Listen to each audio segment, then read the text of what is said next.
अऊज़ु बिल्लाहि मिनश्शैतानिर्रजीम बिस्मिल्लाहिर्रहमानिर्रहीम।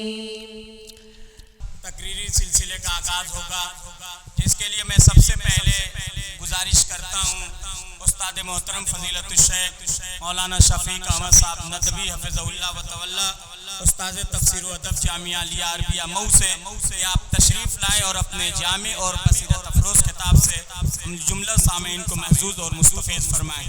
मौलाना शफीक अहमद साहब नदवी।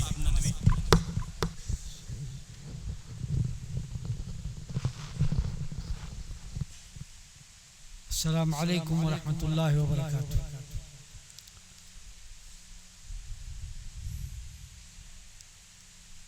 अल्हम्दुलिल्लाहि रब्बिल आलमीन वस्सलातु वस्सलामु अला सय्यिदिल मुरसलीन व अला आलिहि व अस्हाबिहि अजमईन, अम्मा बाद। अऊज़ु बिल्लाहि मिनश शैतानिर रजीम, बिस्मिल्लाहिर रहमानिर रहीम। अलम यअन लिल्लज़ीना आमनू अन तख़शअ क़ुलूबुहुम लिज़िक्रिल्लाह। रब्बि इश्रह ली सदरी व यस्सिर ली अमरी वहलुल उक़दतम मिन लिसानी यफ़क़हू क़ौली व रब्बि ज़िदनी इल्मा। सदर बावक़ार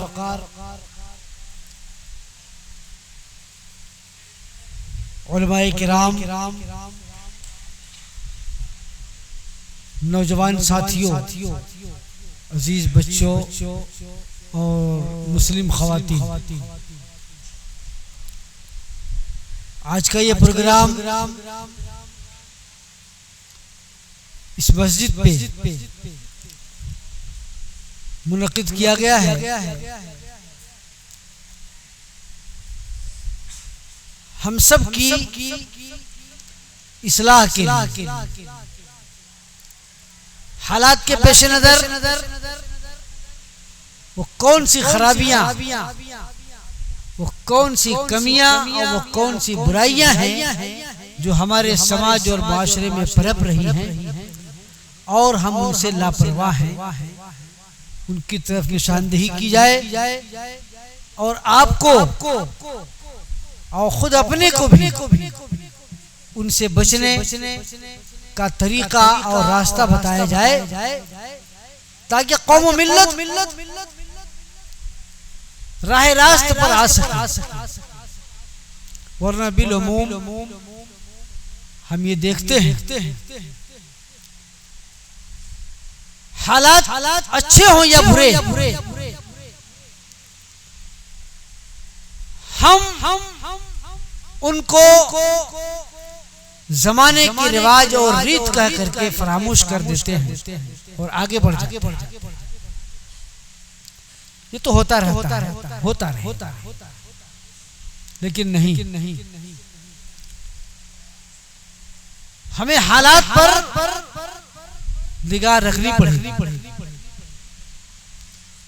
वरना हमारे पास फिर पछताने, अफसोस करने और रोने का भी मौका नहीं रहेगा। ये बात मैं इसलिए कह रहा हूं कि इस वक्त एक अहम मसला हमारे पूरे मुल्क में चर्चे में, और वो ये कि हमारी बहन बेटियां इस वक्त दीन से बरगश्ता हो रही है और गैरों के हाथों में खेल रही है, इर्तिदाद का शिकार हो रही है, गैर मुस्लिमों के साथ शादियां रचा रही हैं और कोई फिक्र, कोई परवाह नहीं। ये मसला इस वक्त सबसे ज्यादा पूरे मुल्क के अंदर चर्चे में है और इस मुल्क को लेकर के हमारे अपने कौम और मिल्लत के जो अकाबिर हैं, जो दानिश्वरान हैं, वो फिक्रमंद भी हैं और फिक्रमंद होना भी चाहिए, क्योंकि ये कोई मसला, कोई नाजुक मसला नहीं, मामूली मसला नहीं है। पूरी नस्ल को तबाह करने का ये पेशखेमा हो सकता है। लेकिन ये कोई नया मसला भी नहीं। ये चीज और ये खराबी हर दौर के अंदर रही है। हमारे नौजवान मर्द, नौजवान साथी और हमारी नौजवान बहनें और बेटियां मुर्तद होती रही हैं। ये कोई नई बात नहीं है। हमेशा अगियार ने अपना हरबा इस्तेमाल किया है और इस्तेमाल करके हमारे नौजवानों को दीन से फेरने की कोशिश की है। ये हमेशा हुआ है। लेकिन आज ये मसला इसलिए पूरे तौर पर चर्चे में है क्योंकि ये मीडिया का दौर है। सोशल मीडिया ने इसको इतना उछाला, ऐसा लगता है कि ये दौरे जदीद ही का सिर्फ एक नया मसला है जो पहले कभी नहीं था। और खास तरीके पर इसलिए उछाला जा रहा है कि ये मामला जो उठा है मुतवस्सित तबके की तरफ से उठा है। वरना खुद हम अपने मुल्क के अंदर अगर जायजा लें तो सियासी मैदान में, तिजारती और माशी मैदान में, बॉलीवुड और हॉलीवुड के मैदान में और बहुत ज्यादा तालीम याफ्ता अनासिर में ये काम बहुत पहले से चला आ रहा है। आप अगर मुस्लिम सियासी कायदीन को देखें, बहुत से कायदीन हैं जिनका पूरा खानदान एकदम माजून मुरक्कब है। बेटे की शादी गैर मुस्लिम से, बेटी की शादी गैर मुस्लिम से, बेटी कहीं है तो बहू क्या किसी की है जो अपने घर है। ये तो लगा हुआ हमारे निगाहों के सामने है। लेकिन इतने हाई लेवल पर है कि कभी उसको उछालने की कोशिश नहीं की और नाम लेने की कोशिश नहीं की। अब चूंकि ये मामला मुतवस्सित तबके के अंदर पनप रहा है, इसलिए इसको बहुत तेजी के साथ फैलाया गया है। और मैं ये नहीं कहता कि नहीं इसका जिक्र नहीं होना चाहिए और इसको नहीं फैलाना चाहिए, नहीं। लेकिन वो लोग जो आज इस इर्तिदाद पर इतना ज्यादा सरगर्म हैं, कल इन सियासी सरबराहुदा लोगों के सिलसिले में जुबान क्यों नहीं खोलते? आप अगर निगाह उठा करके देखें तो अगर सियासी मैदान में कोई बहुत ऊंचाई पर चला गया, तिजारती मैदान में कोई बहुत ऊंचाई पे चला गया और असरी तालीम के मैदान में कोई बहुत हाई लेवल पे चला गया तो ये सारी दीवारें खत्म हो जाती हैं। क्या ऐसा नहीं है कि हमारे अपने मुल्क के अंदर, हमारे अपने सूबे के अंदर बड़े बड़े IAS PCS लड़के और लड़कियां मसलक और जात बिरादरी की बात तो दूर की बात है, मजहब की दीवार को भी गिरा करके शादी ब्याह करते चले आ रहे हैं। बहुत पहले से कर रहे हैं और आज भी कर रहे हैं और कोई अंगुष्ठनुमाई नहीं, कोई उंगली उठाने वाला नहीं। लेकिन अब वक्त आ गया, अगर अगर हम न जागे तो वक्त हाथ से निकल जाएगा। इस सिलसिले में सबसे बड़ा मसला और सवाल ये पैदा होता है कि आखिर ये बुराई क्यों, कैसे और कहां से पनप रही? हमारे मुस्लिम खानदान में पली बढ़ी वो लड़की जो तालीम के नाम पर कहीं आगे चली गई तो वो क्यों दीन से मुर्तद हो? क्यों उसने इस बात की परवाह नहीं की कि मैं किसके साथ मुआशका कर रही हूँ, किसके साथ शादी कर रही हूँ? क्या हमारा मजहब, हमारा दीन इसकी इजाजत देता है कि नहीं देता है? क्यों नहीं सोचती? क्या बात? असल वजह क्या है? अगर असल वजह की तरफ और सही और असल असबाब की तरफ अगर उलमाए किराम निशानदेही करें, मैंने कहा था कि असल वजह अगर आप समाज के सामने रखेंगे तो बजाय इसके कि समाज उसको आपको माने और उसको माने, आपको डंडा लेकर के दौड़ाएगी तो भागने का रास्ता नहीं मिलेगा। बुनियादी वजह आला तालीम है। हर शख्स अपने बेटे को तो नहीं लेकिन अपनी बेटी को आला से आला तालीम दिलाना चाहता है, मऊ में नहीं तो फिर बनारस, इलाहाबाद, कानपुर, लखनऊ, अलीगढ़, दिल्ली और न जाने कहां आला तालीम हासिल करे। और उन तमाम जगहों पे मखलूक तालीम होती है। क्या आप ये आवाज उठा सकते हैं कि हम अपने बच्चियों को आला तालीम नहीं दिलाएंगे जहां पे कि दीन से वो बरगश्त हो? क्या आप ये आवाज उठा सकते हैं कि मखलूक तालीम अपने बच्चे और बच्चियों को एक साथ नहीं दिलाएंगे? मौजूदा दौर के अंदर तालीम का इतना हवा खड़ा हो चुका है कि अगर आप ये मुद्दा सामने रखें तो समाज और मुआशरे के सरबराह लोग, खास तरीके पर तालीम याफ्ता तबका जो कौम की सरबराही करना चाहता है और चाहता है कि पूरी कौम का एक फर्द IAS, PCS, डॉक्टर, इंजीनियर बन जाए तब कौम तरक्की करेगी। वो कहेंगे कि ये मौलवी है, क़यामत पसंद है, ये घिसी पिटी बातें करते हैं, ये कौम की तरक्की चाहते ही नहीं। मेरे भाइयों, खास तरीके पे मेरे नौजवान साथियों और मेरी नौजवान बहनों बेटियों, मैं तुमसे आज कुछ ऐसी बातें कहना चाहता हूं कि इस पहलू पे आप गौर कीजिए। मसला सिर्फ यहाँ से वहां और इधर से उधर होने का नहीं है। मसला ये है कि आज ये हालात हमारे दरमियान पैदा क्यों हुए। अगर मैं ये कहूं कि इसमें सबसे बड़ी कमी, सबसे बड़ी खराबी हमारे नौजवानों की, हमारे नौजवान साथी जिसको अल्लाह तबारक तआला ने कौम मिल्लत का जिम्मेदार बनाया था। अल्लाह तबारक तआला ने और अल्लाह के रसूल सल्लल्लाहु अलैहि वसल्लम ने जिन नौजवानों को कौम मिल्लत का जिम्मेदारी नहीं, अपने बहन बेटियों की इज्जत और आबरू का मुहाफिज बनाया था, आज वही उनकी इज्जत और आबरू का लुटेरा बन गया। हमारी गैरत कहां मर गई? मेरे नौजवान साथियों, जरा गौर करो। तुम्हारी बहन बेटियां घरों से निकलती हैं तालीम के नाम पर या किसी और काम के लिए, और कहां जाती हैं, क्या करती हैं, ये तो अलग बात है। खुद हमारा नौजवान साथी उनके पीछे रहता है, उनके एड़ियां देखता है, उनके चेहरे देखने की कोशिश करता है और न जाने क्या क्या करता है।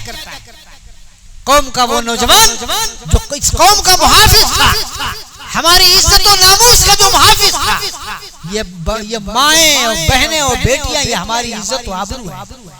कायनात का सबसे अजीम सरमाया अल्लाह के रसूल सल्लल्लाहु अलैहि वसल्लम की हदीस उठाइए, मशहूर हदीस,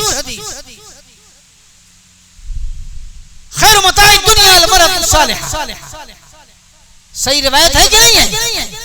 इस कायनात का सबसे अजीम सरमाया नेक औरत और नेक बीवी है। हमने आज औरतों को और अपनी बहन बेटियों को खुद मजाक बना दिया है।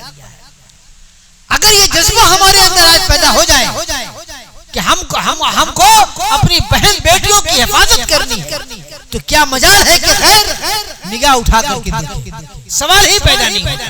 लेकिन चूंकि खैर ये देख रहा है कि खुद हम अपने हाथों से अपनी बहन बेटियों की इज्जत आबरू के, इज्जत और नामूस के परखचे उड़ा रहे हैं, इसलिए उसके लिए रास्ता आसान हो गया। मैं आपके सामने, मैं नौजवान साथियों के सामने एक हदीस रसूल पेश करता हूं। हजरत अबू साहिब रज़ियल्लाहु तआला अन्हु बयान करते हैं कि एक मर्तबा हम लोग अबू सईद खुदरी सहाबी रसूल अबू सईद खुदरी रज़ियल्लाहु तआला अन्हु के घर गए। जब हम उनके घर गए तो वो नमाज पढ़ रहे थे। जाहिर सी बात है, नफली नमाज पढ़ रहे थे, फर्ज नमाज, नफली नमाज घर पढ़ रहे थे। हम जाकर के वहां बैठ गए। इतने में हम क्या देखते हैं कि उनकी चारपाई के नीचे एक बहुत बड़ा सांप रेंग रहा। हजरत अबू साहिब बयान करते हैं कि मैं उठा ताकि मैं उस सांप को अपने नेज़े से, अपनी लाठी से मार दूं। हजरत अबू सईद खुदरी रज़ियल्लाहु तआला अन्हु नमाज की हालत में थे और नमाज की हालत में इशारा किया, रुको रुको रुको रुको। नफली नमाज थी। इस कदर कोई नागुज़ीर जरूरत दरपेश हो जाए तो इशारा करना और इस तरीके का मामूली काम, मामूली हरकत करना जायज है, उलमाए किराम जानते हैं। नमाज से जब फारिग हो गए तो फरागत के बाद उन्होंने लोगों से, अबू साहब बयान करते हैं कि हम लोगों से कहा, मेरा ये घर देख रहे हो ना? हाँ हाँ देख रहे हैं। कहा इस घर के इस हिस्से में एक नौजवान रहता था, अभी नई नई उसकी शादी हुई थी, और ये उस वक्त का मामला है जब अल्लाह के रसूल सल्लल्लाहु अलैहि वसल्लम के मुनादी ने ग़ज़वे खंदक के लिए निदा कर दी थी और खंदक खोदने के लिए सहाबे किराम में आवाजें लगवा दी थी, मुनादी करा दी थी। चुनांचे तमाम के तमाम सहाबे किराम खंदक खोदने के लिए, ग़ज़वे खंदक सन 5 हिजरी, ग़ज़वे खंदक खोदने के लिए तमाम के तमाम लोग साजो सामान लेकर के खंदक खोदने के लिए चले जाते और खंदक खोदी जाने लगी। अबू सईद खुदरी रज़ियल्लाहु ताला अन्हु कहते हैं कि वो नौजवान अभी उसकी नई नई शादी हुई थी, वो भी खंदक खोदने में शरीक, लेकिन दोपहर के वक्त अल्लाह के रसूल सल्लल्लाहु अलैहि वसल्लम से वो इजाजत लेकर के घर चला आता था और कहता था, अल्लाह के रसूल मैं घर जा रहा हूँ, मेरी नई नवेली दुल्हन है, उसकी देखरेख के लिए, उसकी हिफाजत के लिए, उसकी खातिर मदारात के लिए आप सल्लल्लाहु अलैहि वसल्लम इजाजत दे देते। वो घर जाता, देखरेख करके, देखभाल करके फिर वापस आ जाता और सहाबे किराम के साथ खंदक खोदने में लग जाता। एक दिन ऐसे ही दोपहर के वक्त अल्लाह के रसूल सल्लल्लाहु अलैहि वसल्लम से उसने इजाजत मांगी और आपने इजाजत दे दी, लेकिन जाते वक्त आप सल्लल्लाहु अलैहि वसल्लम ने उस नौजवान साथी से कहा कि निहत्थे न जाना, हथियार ले लो, क्योंकि रास्ते में बनु कुरैज़ा यहूदियों का कबीला पड़ता है, मुझे अंदेशा है कि तुम्हें निहत्था पर देखेंगे तो कहीं तुम्हें पर हमला न कर दे और तुमको नुकसान न पहुंचा। चुनांचे वो नौजवान नेजा अपने हाथ में लेकर के घर की तरफ चल पड़ा। घर के करीब पहुंचता है तो क्या देखता है कि उसकी बीवी घर के दरवाजे पर चौखट पे खड़ी है, घर के बाहर इधर उधर नहीं, चौखट पे खड़ी है। अपनी बीवी को चौखट पे खड़ा देख करके इतना चिरागपा हुआ, इतना लाल पीला हुआ, इतना गुस्सा हुआ कि फौरन नेजा निकाल लिया और आगे बढ़ा के अपनी बीवी को मार दे। उसकी बीवी ने कहा, रुकिए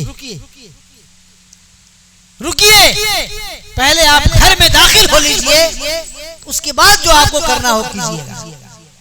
अबू सईद खुदरी रज़ियल्लाहु ताला अन्हु बयान करते हैं कि वो नौजवान नेजा लिए हुए घर में दाखिल हुआ। घर में जब दाखिल होता है तो क्या देखता है, घर के सहन के अंदर एक बहुत बड़ा सांप सहन के बीच में लिपटा हुआ पड़ा है। तब उसको समझ में आया कि मेरी बीवी घर के बाहर चौखट पे क्यों आ गई। गैरत जाग उठी थी, एक मुस्लिम खातून और मेरी बीवी वो घर के बाहर दरवाजे पर रहे, गैरों की निगाहें उस पर पड़ जाएं। उसकी वो ईमानी गैरत जाग उठी थी, अपने इज्जत और नामूस की वो हमीयत, वो गैरत जो एक नौजवान के अंदर होती है, वो गैरत जाग उठी थी। आज क्या है, आज तो हम अपने बीवियों को, अपनी बहनों बेटियों को घुमाना, नुमाइश करना, उनके हुस्न खूबसूरती की नुमाइश करना और चर्चा कराना अपने लिए फख्र समझते हैं। क्या किसी भाई को इस बात की फिक्र है कि मेरी बहन पर अगर किसी ने उसकी इज्जत और नामूस पे अंगुष्ठ नुमाई की तो ये हम सब की इज्जत और नामूस और इज्जत और आबरू की बर्बादी होगी? नहीं, मामला बिल्कुल बरक्स है। हमारी वो ईमानी गैरत बढ़ चुकी है जो हमारे अंदर होनी चाहिए। हमने बेलाग छोड़ दिया है अपनी बीवियों को, अपनी बहनों को, अपनी बेटियों को बेलाग छोड़ दिया है, इस एतमाद के साथ कि हमारी बहन बेटियां बिल्कुल महफूज हैं और सबसे अच्छी और पाकीज़ा हैं। सवाल इस बात का होता है कि समाज और माशरे के अंदर गुनाहों के अंदर मुलविस और मुस्लिम खवातीन कहां से आती हैं? जमीन निकलती है, उगलती है, या आसमान से उतर के आती है? इसी समाज और माशरे की औरतें कहीं और की नहीं है। हमारे और आपके घरों की वो औरतें हैं जो घर से निकलती हैं, बाजारों में दंदनाती फिरती हैं, और जिस बेहयाई के साथ, मेरे भाइयों गौर कीजिए, जिस बेहयाई के साथ बाजारों और दुकानों में वो फिरती हैं, वाकईतन कभी कभी हम सब का सर शर्म से झुक जाता है। ये छूट किसने दी है? हमारी गैरत कहां मर गई? एक वो नौजवान था जो खंजर खोद के आ रहा था, थका मादा था, लेकिन अपनी बीवी को घर के बाहर नहीं, चौखट में देखा तो उसकी गैरत जाग उठी और नेजा निकाल लिया कि मार डालो। बहरहाल नौजवान अंदर गया, देखता है कि सांप, बहुत बड़ा सांप बैठा हुआ है, लिपटा हुआ है। नेजा निकाला। हज़रत अबू सईद खुदरी रज़ियल्लाहु ताला अन्हु बयान करते हैं कि नेजा निकाला और उस सांप में के जिस्म में घोंप दिया और उस नेजे को उठाया। जो है नेजे को उठाता है, वो सांप इतना बड़ा था कि उस नौजवान के जिस्म में से लिपट गया, और उसके बाद वो सांप भी मर गया और वो नौजवान भी फौत हो गया। हज़रत अबू सईद खुदरी रज़ियल्लाहु ताला अन्हु बयान करते हैं कि बड़ा नेक और सालेह नौजवान था, बड़ा गैरतमंद नौजवान था, वफात पा गया। यहाँ तक कि ये नहीं पता चला कि पहले सांप मरा कि पहले नौजवान। हज़रत अबू सईद खुदरी रज़ियल्लाहु ताला अन्हु बयान करते हैं कि जब ये खबर सहाबे किराम में फैली, मातम छा गया सारे समाज और मुआशरे पर, और सहाबे किराम भागे हुए खिदमत नबी में हाजिर हुए। वो कहा कि अल्लाह के रसूल सल्लल्लाहु अलैहि वसल्लम, वो नौजवान बड़ा सालेह और नेक नौजवान था, बड़ा गैरतमंद नौजवान था। अल्लाह से दुआ कर दीजिए, अल्लाह तबारक तआला उसे जिंदा कर दे। आप सल्लल्लाहु अलैहि वसल्लम ने फरमाया, जो होना था हो चुका, जाओ अब उसके लिए तजहीज तकफीन का इंतजाम करो और अपने उस भाई के लिए इस्तिग़फ़ार करो।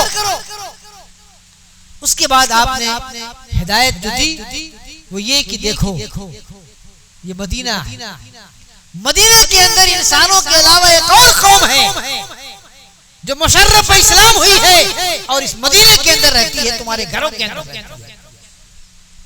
इसलिए जब कभी भी सांप तुम्हारे घरों के अंदर नमूदार हो तो पहले ही वहले में लाठी डंडा और नेजा उठा के मार मत देना, बल्कि उसको 3 मरतबा भगाना। बाद रिवायत के मुताबिक 3 दिन तक भगाना। सुलेमान अलैहिस्सलाम का वास्ता देना, नूह अलैहिस्सलाम का वास्ता देना, इस पर भी 3 मरतबा करने के बाद न भागे, 3 दिन करने के बाद न भागे, तब उसे मारो। तब समझो कि वाकईतन वो सांप है, वो नुकसान पहुंचा सकता है, वरना छोड़ देना। मेरे नौजवान साथियों गौर करो, आज हमारी गैरत कहां मर गई? क्या हम मुसलमान नहीं हैं? हमारी माएं और बहनें, हमारी बहन बेटियों की इज्जत और आबरू की कोई हैसियत अब नहीं रही। जो चाहे जब जैसे चाहे परखचे उड़ा दे। हमने वो चीज, वो इस्लाम की वो बुनियादी तालीम न खुद सीखी और न ही अपनी बहन बेटियों को सिखलाने की कोशिश किया है। अब तो हम सीधे सीधे आला तालीम, इंग्लिश मीडियम तालीम दिलाते हैं। दीन मजहब की तालीमात से उनको रुशनास कराते हैं, मालूम ही नहीं उन्हें यहाँ तक पता नहीं है कि अगर हम बाप की मर्जी के बगैर जाके किसी से शादी कर ले तो वो शादी और निकाह होगा भी कि नहीं होगा। क्या बताया हम अपनी बहन बेटियों को? जाती हैं कोर्ट मैरिज कर लेती हैं, समझती हैं कि शादी हो गई, अब कोई मसला नहीं है। कतई निकाह शादी नहीं होगी। मुसलमान से भी कर ले तब भी नहीं होगी, चाहे जाए कि गैर मुस्लिम से करे, कतई इसकी इजाजत नहीं। हदीस के अंदर तफसीलात निकाह का जो उसूल और ज़ाब्ता बताया गया है, उसमें वाज़ेह तौर पर यह बात बताई गई है कि वली की इजाजत के बगैर निकाह नहीं होता। यहाँ तक कि आप सल्लल्लाहु अलैहि वसल्लम ने फरमाया, जिस औरत ने अपने बाप, अपने वली की इजाजत के बगैर निकाह कर लिया फनिकाह हुआ बातिल, फनिकाह हुआ बातिल, फनिकाह हुआ बातिल, बातिल 3 मरतबा फरमाया कि उसका निकाह बातिल है, बातिल है, बातिल है। इस्लाम की तालीमात से उनको रुशनास करने की जरूरत, तरबियत देने की जरूरत है।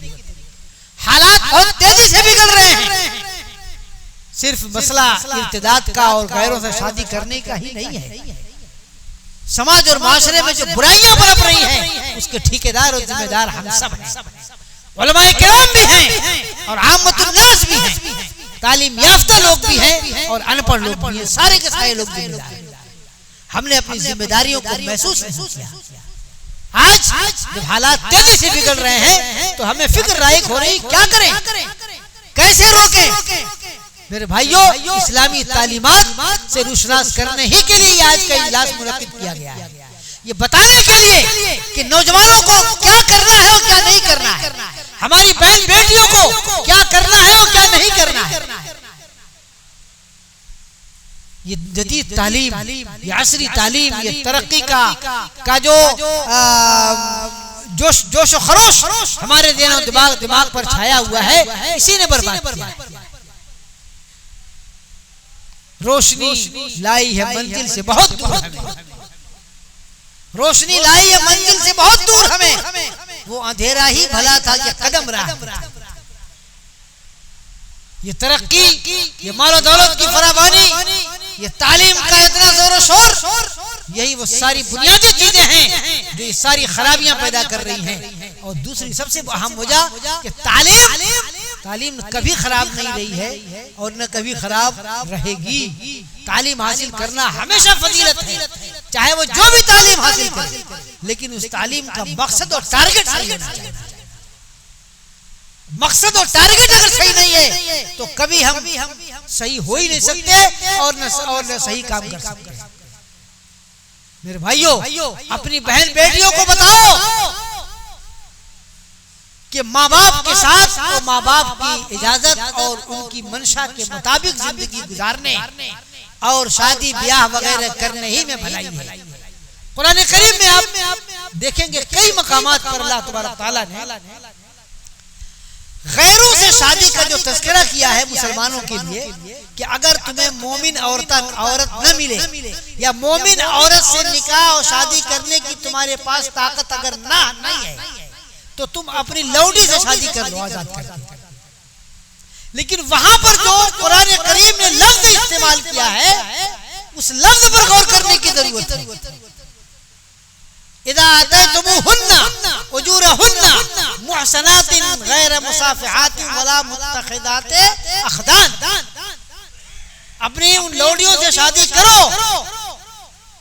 जबकि तुम उनका अज्र, उनकी महर पूरे तौर पर दो, इस हाल में कि वो पाक दामन गैर मुसाफिहातिन, न खुले तौर पर भी वो बदकारी और ज़िनाकारी करने वाली न हो, वला मुत्तखिदाते अखदान, और आशनाई करने वाली भी ना हो। वला मुत्तखिदाते अखदान का लफ्ज़ कुरान ने इस्तेमाल किया है। उलमाए ग़राम इस पहलू पे गौर करें। दूसरी जगह मुसलमानों को अगर मुस्लिम औरत न मिलती हो तो अहले किताब यहूदी और ईसाई लड़की से शादी करने की इजाजत है। वहां पर भी अल्लाह तबारक तआला ने यही शर्त लगाई है, वातुहुन्ना उजूरहुन्ना मुहसिनीना गैर मुसाफिहीना वला मुत्तखिदी अखदान। तुम उनसे शादी कर सकते हो, हाँ, उनकी महर देना, उसमें किसी तरीके का नाजायज अमल नहीं होना चाहिए। पाक दामन हो, तुम भी पाक दामन रहो और वो भी पाक दामन, मुआशके और आशनाई का कोई चक्कर ना हो। ये दलील है इस बात की, कुरान करीम की दोनों ताबीरात से ये पता चलता है कि मुआशके और आशनाई की बुनियाद पर जो शादियां होती हैं उसमें कतअन खैर और भलाई नहीं हो सकती, वरना कुरान इससे मना नहीं करता। इसलिए मेरे नौजवान साथियों, तुम पड़ोस के मुहाफिज बना करके भेजे गए, पड़ोसी की इज्जत आबरू के मुहाफिज, पड़ोस की बहन बेटियों की इज्जत आबरू के मुहाफिज। अगर तुम उनकी हिफाजत करने के बजाय उनकी इज्जत पे डाका डालने लगोगे तो बताओ फिर समाज और माशरे के अंदर और इस दुनिया के अंदर तुम्हारी इज्जत और आबरू कैसे बाकी? मेरे भाइयों, बहुत ही संजीदगी से गौर करने की जरूरत है। हज़रत समरा बिन जुंदुब रज़ियल्लाहु ताला अन्हु, टाइम कितना है? क्या मिनट है? नहीं कुछ बताइए, 5 मिनट 10 मिनट। अल्लाह के रसूल सल्लल्लाहु अलैहि वसल्लम की एक रिवायत, एक हदीस बयान करके मैं अपनी बात खत्म करता हूं। अल्लाह के रसूल सल्लल्लाहु अलैहि वसल्लम ने इरशाद फरमाया, सही रिवायत है, सिनफान मिन अहली नार लम अराहुमा रजालुन फी अयदीहिम असियातुन काज़नाबिल बकर व निसाउन कासियातुन आरियात माइलातुन मुमीलात रऊसहुन्ना कास्निमतिल बुख्त। सही हदीस के अल्फाज हैं। आपने फरमाया कि 2 किस्म के जहन्नमी हैं जिनको मैंने देखा नहीं है। अल्लाह के रसूल सल्लल्लाहु अलैहि वसल्लम को जन्नत और जहन्नम सबका मुशाहदा कराया गया, तमाम हदीस के अंदर मौजूद है। जब आप मेराज के लिए ले जाए गए तो आप सल्लल्लाहु अलैहि वसल्लम को सब कुछ दिखलाया गया, जन्नत और जन्नत की सारी नेमतें, इसी तरीके से जहन्नम और जहन्नम के हौलनाक बलादे सब कुछ दिखाया गया। लेकिन आप सल्लल्लाहु अलैहि वसल्लम फरमाते हैं कि मैं 2 किस्म के लोग हैं, 2 किस्म के जहन्नमी हैं जिनको मैंने देखा नहीं। मतलब वो मेरे अभी इस दौर तक पैदा नहीं हुए, मेरे आने के बाद पैदा होंगे और वो जहन्नमी होंगे। वो कौन से लोग होंगे? अल्लाह के रसूल सल्लल्लाहु अलैहि वसल्लम फरमाते हैं, रिजालुन माहुम असियातुन काज़नाबिल बकर। एक तो वो लोग जिनके हाथों में गाय के दुम की तरह सोटा और डंडा होगा, अपने हाथों में डंडे और सोटे लेकर के चलेंगे, यदरिबून बिहन्नास, जिससे कमजोर लोगों को, कमजोर तबके को मारेंगे, पीटेंगे, उन पर जुल्म ज्यादती करेंगे। ऐसे लोग होंगे जिनके हाथों में गाय के दुम की तरह डंडे होंगे और उससे वो लोगों पर जुल्म सितम करेंगे, लोगों को मारेंगे, पीटेंगे, सताएंगे। इसकी जिंदा मिसाल अगर आपको देखना हो तो अपने मुल्क की पुलिस और फौज, ये पैदा ही किए गए हैं कमजोरों और गरीबों पर जुल्म करने के और खास तरीके में मुसलमानों को सताने के लिए। इनके दिलों के अंदर नरमी, मुरुवत नाम की कोई चीज नहीं है। आप सल्लल्लाहु अलैहि वसल्लम फरमाते हैं कि वो जहन्नमी हैं जिनको मैंने देखा नहीं है। इतने जालिम लोग, जबकि बड़े बड़े जालिमों का हश्र और मंजर अल्लाह के रसूल सल्लल्लाहु अलैहि वसल्लम को दिखलाया गया और आपने खुद बयान फरमाया कि नमरूद का हश्र क्या होगा, कारून का क्या होगा, फिरौन का क्या होगा, अबू जहल का क्या होगा, यहाँ तक कि जो सबसे कमतर अज़ाब आपके चचा अबू तालिब का होगा वो भी आपने बयान फरमाया। लेकिन इन जालिमों का अंजाम इतना खतरनाक और हौलनाक होगा कि आप फरमाते हैं कि मैंने उनको देखा नहीं है, जालिमों को मेरे अहद के बाद पैदा हुआ। और दूसरी जहन्नमियों की वो किस्म है, आपने फरमाया निसाउन कासियातुन आरियात, वो औरतें होंगी जो लिबास तो पहने होंगी लेकिन नंगी होंगी, लिबास पहनने के बावजूद भी नंगी होंगी, नंगी लगेगा ही नहीं कि वो लिबास पहने हुए हैं। आज तो लिबास छोड़िए, निकाब पहनने के बाद भी नहीं लगता कि वो पर्दे के अंदर। आज तो निकाब भी हमारी बहन बेटियों का ऐसा है जिसे लगता है कि वो नुमाइश और उस अपने साथ साथ अपने उस लिबास की हुस्न और खूबसूरती की भी नुमाइश करती चलती और जिस्म का एक एक अंग, एक एक रंग नुमाया होता है। ये कौन सा निकाब है, ये कौन सा पर्दा है? हमने तो खुली छोड़ के रखी है, पहनने के बावजूद भी नंगी है। आपने फरमाया वैसी औरतें माइलातुल मुमीलात, खुद माइल होने वाली होंगी और अपने हरकत और सकनात से, अपने तौर तरीके से, अपनी पोशाक से दूसरों को अपनी तरफ माइल करने वाली। उनके सर बोखती ऊंट के कोहान की तरह होंगे, ऊंची ऊंची चोटियां, मतलब खूब ज़ेब व ज़ीनत, टीप टाप, खूबसूरती और नुमाइश करती फिरेंगी। ये वो दूसरी किस्म है जहन्नम में। अल्लाह के रसूल सल्लल्लाहु अलैहि वसल्लम की हदीस है, ये कोई मनगढ़ंत बात नहीं, ये किस्से कहानियां नहीं है। यकीन मानिए आप सल्लल्लाहु अलैहि वसल्लम की जुबान से निकली हुई एक बात बरहक है। और अब हमारे नौजवान साथियों को, हमारी नौजवान बहन बेटियों को इस पहलू पे गौर करना है कि ऐसा क्यों हो रहा है।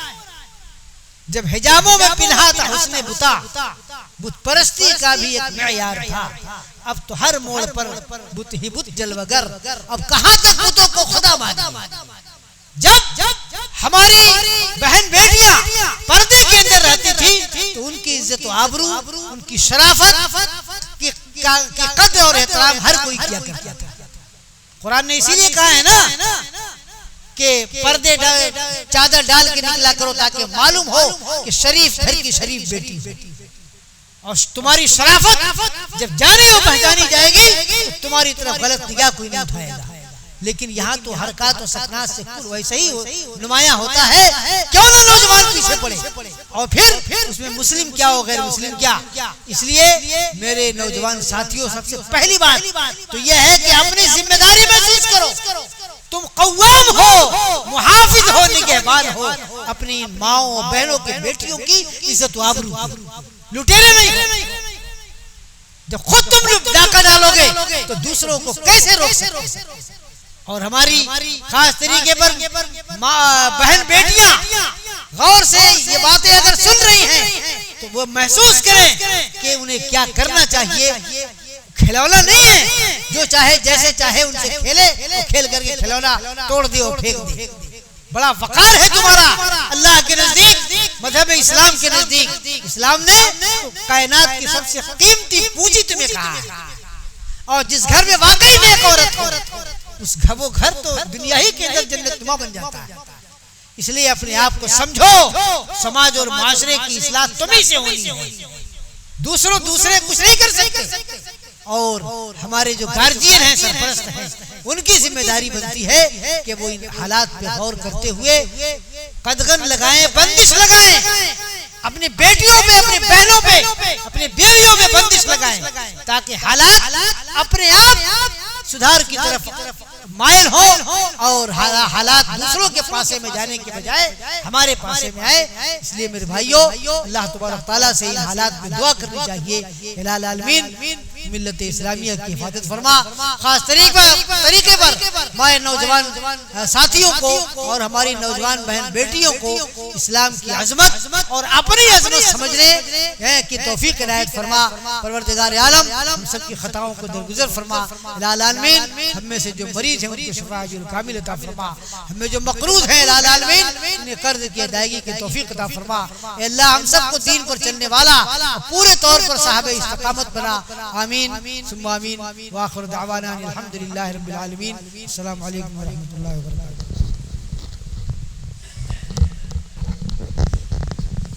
शुक्रन जज़ीलन, जज़ाकल्लाहु अहसनल जज़ा।